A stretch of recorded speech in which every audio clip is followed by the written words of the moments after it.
The Lord Jesus appeared to me in 1984 February. And this February will be 40 years that he gave me the vision when he appeared to me and revealed to me my mandate in England. I saw what would happen.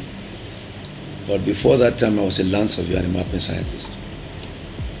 Studied in North London, Polytechnic. Of course, I started my career in federal service and then to service school in Nigeria, then went to the UK to do my degrees. But then, the Christ Tabernacle started in 1990.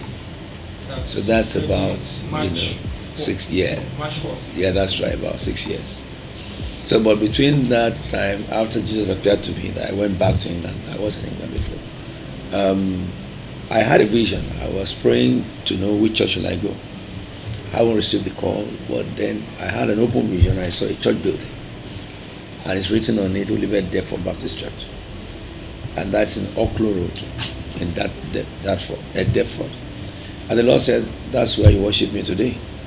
So, while at the time we had told another church where it was more local, that we were coming, and that was the time my wife joined me back. She came back, and so the Lord said we should go to this church, and I saw the road, and I saw the building, and the Lord showed me how the direction is, like a Google map. So I said that, I told my wife that, look, the Lord just showed me the building now, that's where we're going to worship. So, and she said to me that, but where they are expecting us? I said, well, if God says something, we go. She said, what about if we get to the place we don't find the church? I said, it's not possible. So we went as the Lord directed, and when we passed a bridge that I saw, and the church was supposed to be just by the bridge, the church was there.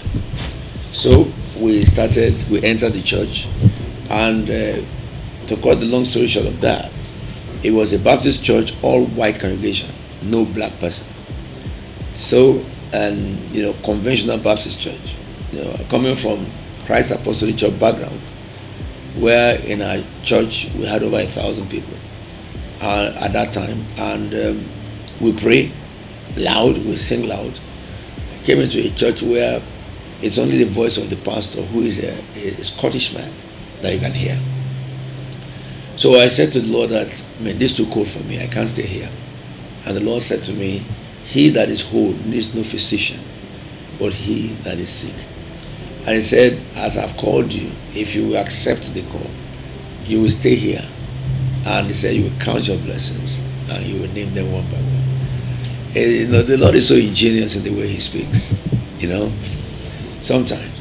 So I stayed there, and the pastor just said, God told me, a white man, that this man has a message for this church. Please come up. Coming for the first time. So when I went up, I didn't tell them about my encounter. I told them about the open vision I saw that day. So and after, I'm talking to people who are typical Baptists, they're just looking at me like that. Nobody prays God, nobody speaking in tongues. Half of the congregation, they're very old, in their 90s, one was 100. So that's how I started on the call. But this Christ's Faith Tabernacle started in my house after a crusade that I held in 1988 in CAC. That crusade was a 90-day crusade. Well, there's a lot around that. You can get that in my book. So after that crusade, I went back to London, and there's a bit of a problem, complications after the crusade, because witches were confessing, demons were coming out of people during my service without praying for them, and God was healing people, lame walk, blind souls, all these miracles. So now, but after the crusade, the Lord sent me back, because I was called originally to London, to the UK. So by September that year, 89, the Lord, gave me the name Christ Faith Tabernacle. And he said, he sent me to start Christ Faith Tabernacle because Christ Faith Tabernacle was supposed to be a ministry, Christ Apostolic Church. He said, but he came to his home and they knew him not. And said, as many who knew he gave power because sons of God. He says, now that they have rejected you, he said to me, now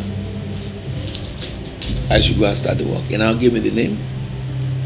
And then we started, in my house. And the way we started was that I went to the market to shop, and one of my old members in Baptist came and said, since they have sent you away from Baptist, we've been looking for someone who will teach us Bible.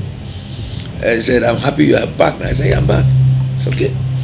Come next Wednesday. And that next Wednesday, 33 people gathered in my house without being invited. He went and told people. So they gathered in my house on September 1989. So when they gathered in my house, but anyway, in Lagos, before I left, I have gathered some people, that is before I left that revival, from CAC, who were my intercessors and who said they can't stay there. So I gathered those ones, and I invited my friend, Dr. Lukoya, we are close then. So he's the one I could entrust them to. And I told him that, look, you take care of these people, because Jesus told me to go to Nigeria. Okay? He had a prayer school before, gathering, which the assistant took the whole membership and ran away.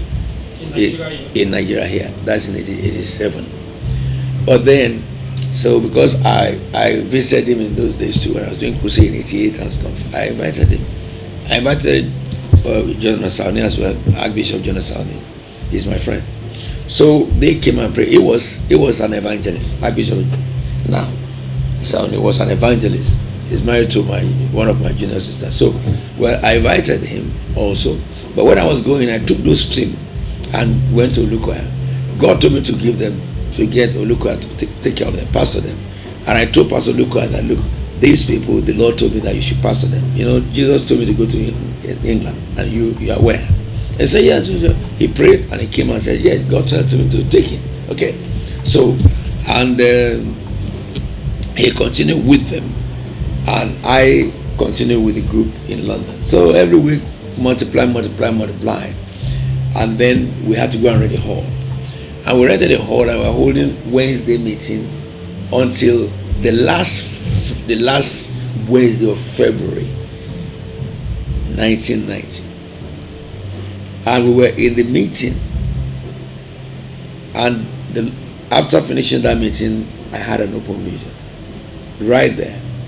And I saw a building, and the building is called All Saints Church. The street the building is. And the Lord showed me how to get there. And I asked the people, do you know this building called All Saints Church? It's at this road, and And he said, yes. Some of them said, yes. Okay, you who know it, draw how to get there to others. They give it. And God said, tell your people to meet me there this Sunday at 2 p.m. So we don't know I don't know the place. Never met the vicar. But 2 p.m. on Sunday, this is Wednesday, 2 p.m. on Sunday, they meet me there to have service. So on Thursday I went, found the place, called the vicar, and I said, you come. And I told him that the Lord showed me a vision yesterday when I was ministering. In an open vision, I saw your building. And I came now today to find it. And God told me to tell the people that we will hold meeting here from from Sunday. As Wednesday, Thursday, Friday, Saturday, Sunday, 5 days. And the man said, young man, do you want your coffee? I said, coffee. Now he went and made coffee and said, sit down. Tell me again. This is a vicar of High Mass Anglican, nearest to Roman Catholics. They have their icon and all stuff. He doesn't know anything about the Holy Spirit. He doesn't know anything about visions. So when I told him, as a white person, he wondered, what's this man saying? And then he said, tell me more about this. And I explained to him what I saw. And the man said, you know what? In our church, you can't just come and say you want to use our building, because our building is sacred. And two, we have procedure here in England. You will first apply, write letter, and we will hold our leaders meeting. We will discuss it. Then the following month, we will come together and take decision. Before we write you a letter, to come and use it. So it will take 3 months. He said that's the procedure. And everybody who had come, we never, Pentecostal people like you, we don't give them our sanctuary. He said because we are very careful that our sanctuary is not desecrated because of all the icons we have there. He said, but I believe God told you. God showed you this. That's what he said. And that is quite very surprising to the thought of Pentecostal people when it comes to, other like Catholics and the rest of them. So he just said, follow me. He said, I will override all procedure. And he took me there, gave me the key, and showed me where I should be sitting, showed me the office I will use. And he said that, this is where I keep all your instruments so that you don't have to be carrying them about. And on 2 p.m. on Sunday, I was there from 12, waiting for the members. And 2 p.m. they came. They came with their friend in troops. And I asked the Lord, what will I teach? And he said, I will build my church, and the gates of hell will not prevail against it. That's the first sermon. And that is the inauguration of Grassroots Tabernacle. That's how CFT officially started. Right. And since that time up to now, we have ever increased. It's just the principle of Jesus Christ. There is a principle in leadership that Jesus established, which now intellectuals, academicians are working on it. The fact is this, and the general, President Bishop of CFT or General Overseer for Global. We have churches in India. We have churches that's on Himalayas Mountains and Chandigarh. We have churches in Europe. We have churches in Nigeria, Benin Republic.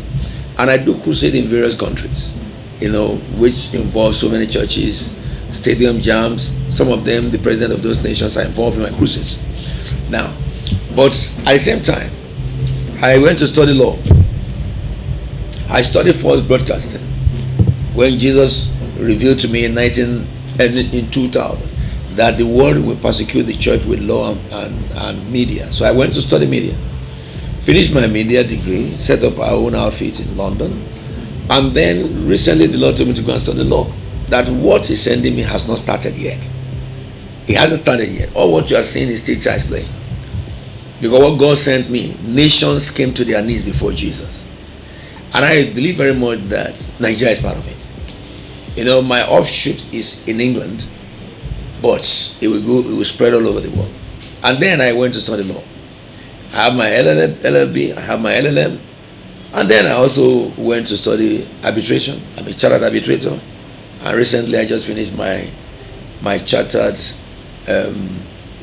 membership of mediations. Now, I sit on the board of various organizations too. One of them was Liberty Counsel law firm in Orlando before I became lawyer. And also, I'm involved in the council of various churches, who Prophetic Voice is a gathering of various denominations. So, who are general overseers of various churches, So, I do those things. But at the same time too, I'm shepherding my people. Jesus operated what is called transformational leadership and also servant leadership. Servant leadership is a leadership whereby the head serves the people. And that is a pyramid upside down or a triangle upside down. Jesus served the church. Transformational leadership is a principle where a leader believes in every member of his team and he works to get his team members fulfilled in the area of their grace and ability. So he creates an atmosphere of leadership whereby he pushes his members, trains them, equip them, and then release them. I don't mean planting churches. That is, he trains people, he equips people, and he creates an enabling environment for people to manifest or to use the skill they have got. This is the same principle, that any organization that is a conglomerate have used to succeed. I studied corporate failure also when I was doing international business law. And I discovered that the reason for corporate failure is the inability of such leadership in an organization. It leaves a lacuna, a vacuum. And trying to fill the vacuum causes all manners of things you see, even up to insolvency. Now, so my approach towards the church is just to study Jesus alone and then study the book of Acts. You cannot succeed in an organization, or if you want to set up an organization, if you lack the knowledge of the primary way that organization was instituted and the very person who has the vision to institute the organization, who is Jesus. So the failure you have seen in governance of churches, all right, and which involves social policy, that failure you have seen in church is because of corporate failure. Many churches do not simulate Jesus' approach towards church governance. There are many people and many things, I say will constitute it, because there are some people who just came up and said, God called me, I saw a vision, God called me. And straight away they went to Bible school, started his church. They have never belonged to an ecclesiastical church to understand the structure running a church, to rise through the ranks in the church or understand the governance. So they just, in their brain, whatever they think church should be, that's what church is. That's the first fundamental mistake.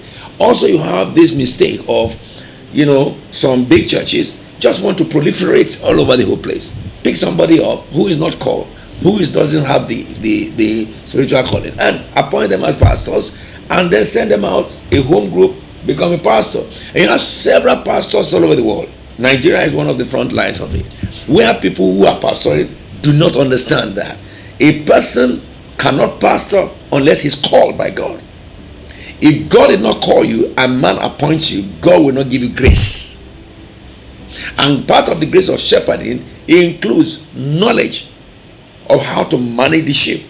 So you have several people who should be sheep under those called, and because of this ambition to have churches all over the whole place, people who are just appointed, and they are disasters. The principle of SRA, Solicitors Registration Board Code of Conduct of Law Practice.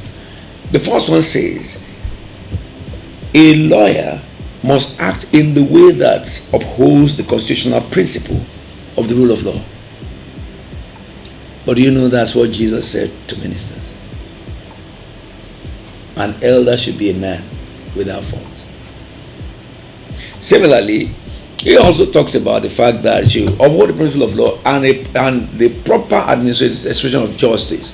Ministers are supposed to work in tandem with the law enforcers, because a person who's a minister should just be this person who teaches his people to obey the law and not to be unruly.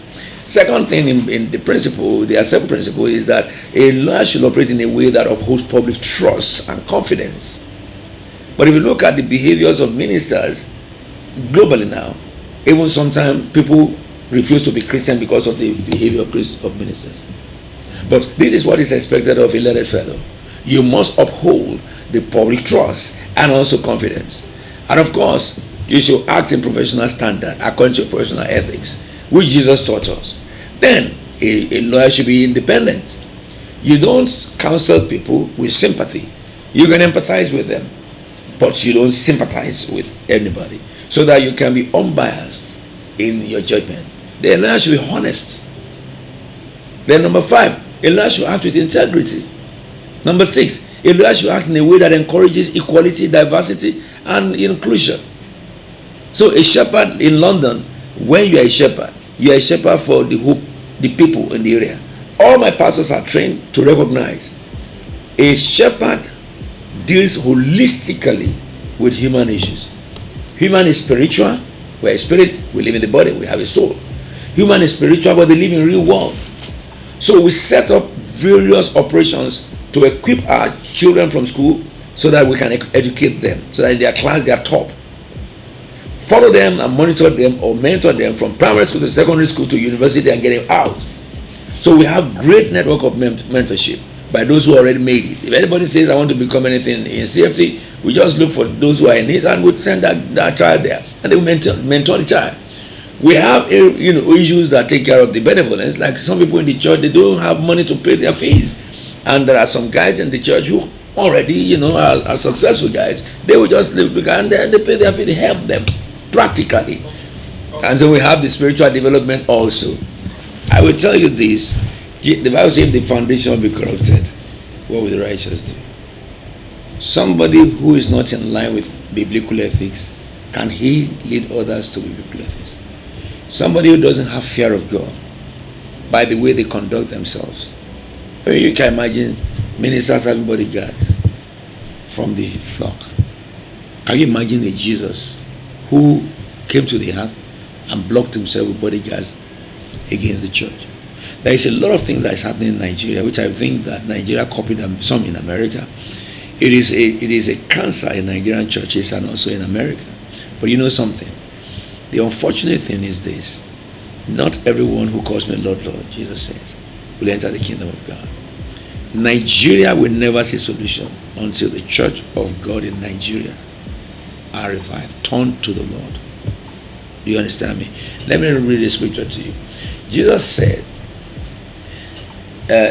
concerning the end time. It's in the book of Matthew 24, verse 45. Who then is the faithful and wise servant, whom the master will put in charge of the servants in his household, to give them their food at the proper time? It will be good for that servant whose master finds him doing so when he returns. I tell you the truth, he will put him in charge of all his possession. But suppose that servant is wicked and says to himself, my master, Jesus, is staying away a long time, and he then begins to beat his fellow servants, that is the church, the flock, and eat and drink with drunkards, that is ministers. You can imagine ministers running after petroleum license, and all the bribe that should be paid there, he has to pay it. Imagine ministers leaving their main job and running after all these things with Larry. That you have to be. I'm not saying that ministers should not own businesses, but if ministers own businesses, they should do it with integrity, upholding justice. And Jesus said that about this: the master of that servant will come on a day when he does not expect him, and at an hour he is not aware of. He will cut him to pieces and assign him a place with the hypocrites, where there will be weeping and gnashing of teeth. That's hell. A lot of ministers have died and gone to hell. A lot of Christians are dying in Nigeria and going to hell. Many churches, many Christians in Nigeria don't even understand what the word born again means.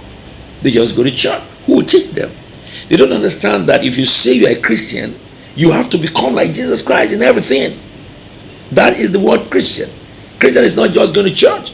If you have had encounter, born again encounter, what happened to you physically is that there will be a transformation in your human mind. The difference between a Christian and a non-Christian is a non-Christian has human mind, a Christian has the mind of Christ. And no Christian can take bribe. No Christians can get involved in all those atrocities. If anyone is claiming to be a Christian, but your life is just like those who are not Christian, hell is waiting for you. Bishops go there, popes go there, apostles go there, prophets go there, presiding bishop go there. It's so sad. I believe that there is a move of God coming upon the earth, because the Lord revealed this to me in the month of June last year, 2023, about the sensitivity of this year and the next 3 years, global, and up to 2027. The things that will be happening on the earth. I've been sharing this on some of my television program. In the time of Benson Dausa or Babalola, those are great men of God, and the rest of them, you didn't have social media, did you? Satan did not introduce social media. Really, I know that in Lagos, we did not have thief. We didn't have robber. We have thief. Omo Jaguda. And they only steal pickpocket. And when they take knife, it's just to scare you so that they can run away. I was still alive and well healthy when in Lagos, when they steal your goods, we go to the house of Mr. Jaguda in Lagos Island, very close to home. And Mr. Jaguda, he will go, what did they steal? He will go to his house and bring what he steal and give it back to you. We still had, I still grew up to meet people wanting to sell fruits, and they put the fruit and they put the money. Nobody is there. Somebody will pass, he will take the number of food and put the exact money there. Do you know what has happened to Nigeria? And that is what has happened to the Church of God. Satan has increased it has become much prolific in the act of evil. He had developed so many things to attack the conscience of man. So vis-a-vis this, your social media, the greed and pride that the devil used to degrade the government. Look at, I don't know if you are mature enough in the time of General Gowon. Nigerians who go to England, they want to come home because General Gowon's government was clean, no stealing. Even they don't imagine that. They serve their country. The moment they took that man out, off we go. So it is not because of the ministers of God. Of course, they had great impact. I will say that in the church, if Bishop Benson was alive, many nonsense going on in Nigerian churches, ministers, it's not possible. Because Bishop Benson will go out and mention, you elder such and such who go to this church, you are a member of Uboni, and this is the day you went to meeting. That's kind of thing he will do. He will, if the government mess up, he will say, you president, whoever your name is, mention the name on his television program, you are doing this wrong, you are doing that wrong. He will go to him and confront him. We don't have that anymore in Nigeria. Okay? That may have impact in the way, let me say, government now treats the church. So it may have impact in the way government treats the church. But as for evil, the book of Daniel says something interesting. The book of Daniel chapter 12. It says, go your way, Daniel. This is after the encounter of Daniel the Tigris. Because the word are closed up and sealed until the time of the end. He saw a vision and he wanted to know what. And the Lord said, it's not for your generation, it's for the end time. Now what will happen in the end time? Many will be purified, and that is salvation through Christ. Made spotless and refined, not because they are perfect human beings, but when you are born again before God, you are made holy and you are made spotless. But the wicked will continue to be wicked. None of the wicked will understand, but those who are wise will understand. So if you are looking for a world that people will fear God, I am telling you what God revealed to me last year concerning 2023, 2024, 25, 26, and 7. It's terrible. We are going to go very, very terrible. Wars will happen that will scare everybody. But in the midst of it, a new awakening will happen in the heart of the church, when God's people will arise in purity. And people begin to seek God. Because why? When people suffer now, what do they look for? They will look for salvation. Another plague hit the whole world, worse than COVID. People will run to church. Church is full when sickness comes. So, and that will bring people to sanity. But those who are marked for salvation, they are the one who will respond to righteousness. Yes, some Christians will be telling you that the Christian doesn't take that. You can live any life you like the doctrine of grace they are developing now. Satan developed it. Deliverance ministry, Satan developed it. All those stuff. It's just to enslave human beings. It's to enslave. It does not free their soul. Any doctrine that does not give a Christian a thinking right to have direct communication with his God and make him believe that if your bishop, if your pope can do a miracle, you too can do a miracle. And this is how to live a life of relationship with God. Any church that does not inspire people or teach people to have personal relationship with God, that is just one man show. They are all from the devil. But I said the new Nigeria coming, that you will be blessed by. That's what God told me. That the new Nigeria is coming. And I said to you, whoever is going to win and rule you has only 8 years. He will not take Nigeria to destiny, but he is sent to prepare the way. The one that will take Nigeria to destiny will come after him. I said that. Yeah, but if you talk about my personal opinion, Peter Obi, he is an economist. Nigeria is the global economy is so convoluted now, and I would think that Peter Obi would have been given the opportunity to, implement his economic brain. But in the spiritual, God said, whoever comes in will not lead Nigeria to destiny. But let me say that I now understand it. When it was Bola Tinubu who came in. So what do we do to Bola Tinubu? I gave instruction globally, they start praying for him. The moment he was appointed, everybody, even I said in my broadcast in London, I wish I can talk to Peter Obi. When I listened to the first broadcast of Tinubu, I said I wish I can talk to Obi. You know what we'll talk to him? Go and meet Tinubu and tell him, now you have been declared the winner. Here am I, and you have asked us open hand that if everybody should come and work with me. Go to him and say, now I want to work with you. This is all my investigation about economics. These are my platform, and make it public to Nigerians. That's what Obi should have done. When you talk about a vision to help a nation, your party is useless. It is like a pastor talking about his denomination while other people are suffering. We are talking about Nigeria. Nigeria is bigger than any party. If the president, which he said in his opening speech, please come with me and build together. So the president has put himself in the hands of the people. So the right thing of a right-thinking man is that, okay, party line, we have areas we don't agree, but what about the areas we agree? If the interest of Nigeria is in the heart of Obi and others, what I will say is that, well, we have lost this, no problem, forget about court. Because you know that when you go to court, you know your result before you go. So why they waste the time? Why they waste our money? Why they waste the people's time? Just come and say, look, I have the best interest of Nigeria. These are the areas we agree. We agree in the area of economic development. These are the things that I want. These are the ones I can do. Well, how can we make it happen for these people? Look, if Obi has said that, I can tell you, even at the end of the period of Tinubu this first time, it is possible that Tinubu will say, okay, you go ahead with me. I relieved for you. Because that is a practical demonstration that you really love the country. You cannot assess a government. I talk now as an academician. I need statistics. And right statistics, correct statistics. Because you can assess a government by what people are saying. I recognize that Tinubu made Nigeria bankrupt. That's what, it looks most correct. Nigeria was in debt.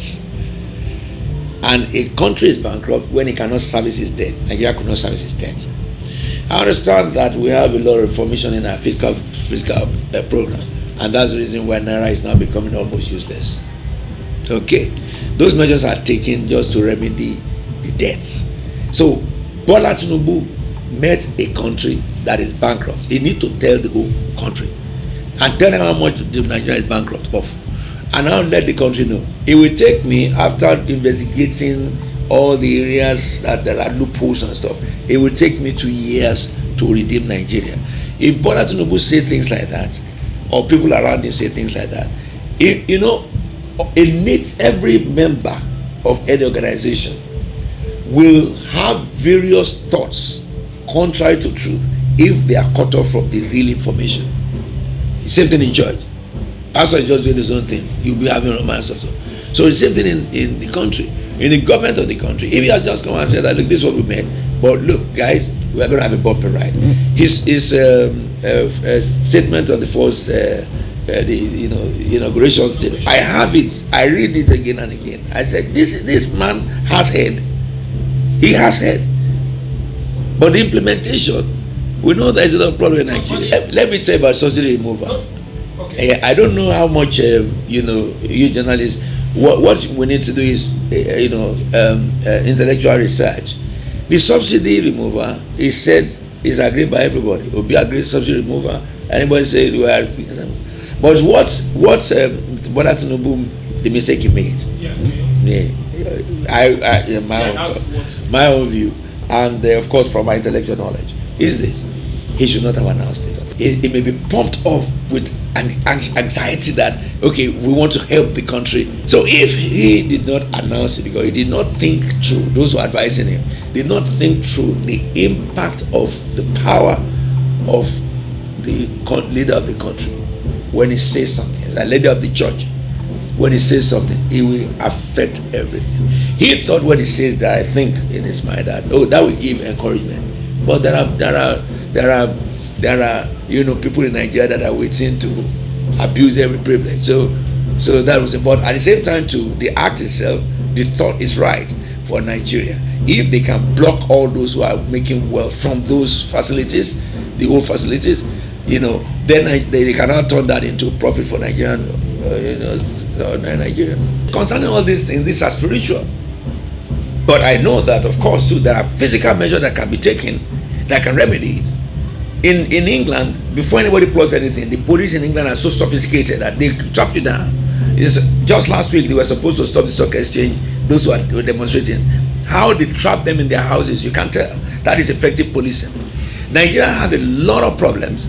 We need to separate the government from the judiciary and separate the forces from the government, so that no president or no governor have direct control over those people.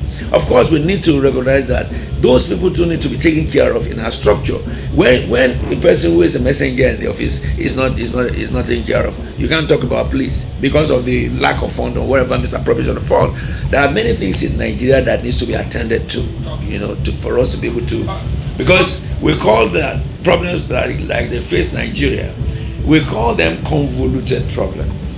And convoluted problem, we look at a principle of system thinking to deal with convoluted problem.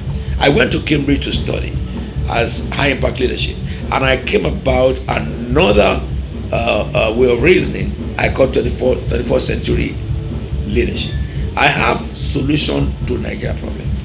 If the people who are there, I don't need to charge them. If they want me to come and look at the nation, if they have the heart they want to change, I teach them what they do.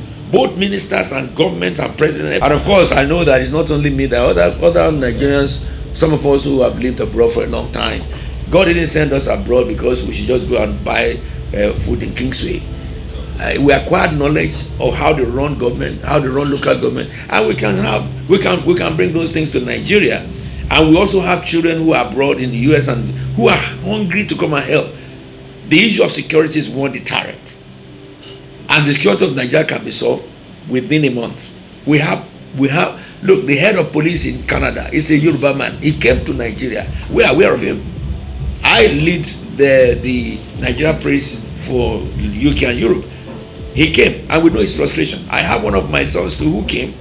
I had meeting with the police, various ideas with them. He was frustrated. That was the previous guy. They came to meet ministers and told ministers how we can make Nigeria like in security. We can make Nigeria like London, the whole of Nigeria. Only for the idea that they gave them to give to the president, somebody stole it. We had it on the news, and that guys used it to collect money, and it did nothing. So Nigeria is so complex. If you think about Nigeria, if you are a person who abroad, you say I don't want to do anything with Nigeria, but the fact is that your blood is there. Yeah. And if you do that, I'm talking about both Nigeria government and church, not just in Nigeria. You look at some ministers and you look at the thousands of people listening to them, and they are wasting the life of these people. But if you tell the members, they'll be arguing with you. Papa said, well, can't you read Bible yourself? So, Nigeria's problem, we just pray and do what you can. The future part of my ministry the aspiration is that this year we decided to maximize the use of social media. So I have a team of people now who have been working on that from last year, and they have come to full decisions. I don't think that any Nigerian who has a good job in Nigeria would like to go. But I tell you, there are people I've met on the streets of London right now, homeless, sold their properties in Nigeria, gave up their job in Nigeria to take this visa that they are giving them now for social work. Okay, but the companies that set up, many people set up in London, are sham companies who will promise these people, once you get there, you get a job, and they do not exist. Currently, I was consulted as one of the Nigerian leaders, and we're working with the Home Office to try and bring to books the individual Nigerians who set up those sham companies. And also, I'm working with my leaders and a few others to look at how we can make provision of shelter for a Nigerian who sleeps in the tube because he's homeless. It was not so by beginning of last year. It became an epidemic between July and December. And so, but I would say that if any Nigerian will go from Nigeria to England, he should be a Nigerian who was transferred in his professional work to. We have that as well. Those ones are, it's a good economy for Nigeria. You need to go and check how much Nigerians transfer to this country. I heard it some time ago. It was huge and very great impact in our GDP. So economically, it's better. Socially, it's better, because when you go England or USA and you live there for some time, your natural instinct will be reprogrammed because things work there. So when those people now, when the government in Nigeria is sorted and people like that can come home and do what they learned, you will see that astronomically Nigeria will explode. Like I look at Mwala now, he's representing Nigeria in the WTO. So people like them, they will say come home. Others who are head of police in the army, they will say come home. Others who are medical doctors, of course they went to England and then they learn all the technology, and they will say come home. And in even aerospace, I know guys there. So our going, we should not see it as a disadvantage. I believe that the advantages of going is more than the disadvantages, but only if you go as a student and then you have the visa. After student, you take the visa to work, what they give you in England, or if you go as a professional, got a job in England. And there are some Nigerians who work for England from Nigeria.